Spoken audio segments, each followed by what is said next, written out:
Hello, it's week 11 of the Road to 100 interviews. Here are my top 3 for this week. I remember watching Idol, like Canadian Idol, when I was younger, and Ben Mulroney was the host, and he was also hosting E-Talk at the time, and I felt like I was so jealous. Like, I wanted to be Ben Mulroney, and now I'm interviewing the famous people. So thank you, Ben, for kind of putting me indirectly on that path. Because the truth is that, never underestimate your ability to make a difference in the life of a child. Okay, so I had a teacher tell me this. He said, always say yes. So with that being said, you don't want to do too many internships, but I'll give you an example. So I had already done my internship, and an opportunity came up to volunteer with E-Talk, which is, our competition. Yeah, our competition. You know it. That's actually where I did my internship, was with E-Talk. And an opportunity popped up and I said yes. And then they said, listen, if you want to get a job in the building, you have to intern in the building. And I'd already done my internship and I was like, oh, okay. So I do another internship. It was very short. I was like 2 months. And then they said, do you want a position of teleprompter? A teleprompt operator.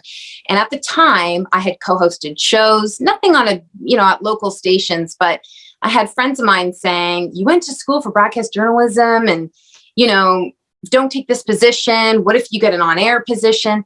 And I said, no, guys, I want to learn. This is my foot in the door. I want to learn everything. You're never good enough for any role. So because I said yes to this teleprompting position, it then led to a floor directing position, which then led to me doing an on-air position. And now here I am. So I always say yes to things. Yes. I have my Fred Penner question sheet, and I wrote my questions nice and big because, as you can see, I wear glasses, and I do need them. But sometimes it just helps to make it a little bigger for me. And then I usually don't keep these, which is, I know for someone that hoards everything, you would think I'd keep these. But what I do is I'll cut, Fred's name out, and I'll just keep that as, a little memento.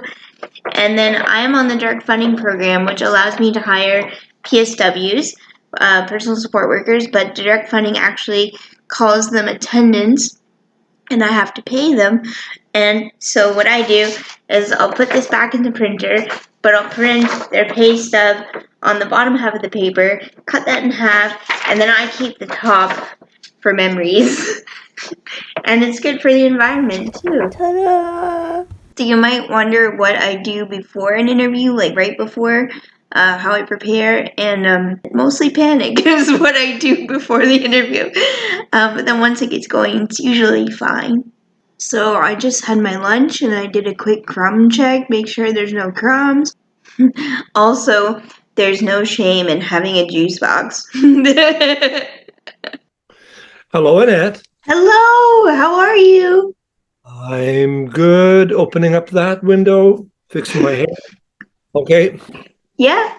Hello, young lady. How are you? Good, how are you? Yeah, I'm doing well. Thank you very much. Thank you for wanting to do this with me today. You're welcome. Are you ready for me? You betcha. Where are you located? I'm in London right now, London, Okay. Ontario. Cheers. Let's go. I have my juice box. We can cheers. Okay.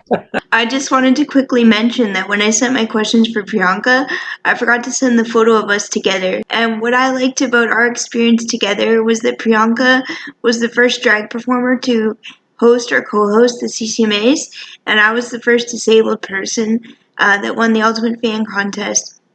So I just wanted to say thanks to the CCMAs for being inclusive, because that's how more things should be. I also hope to get to interview Tigga Mac because I have never done a food-related interview before. I hope that the people who are following you, listening to you, take as I ended every Fred Penner's Place episode with, is take good care of each other. Yes. And in this crazy world that we're trying desperately to live in a positive way, that's the bottom line: is take good care of each other.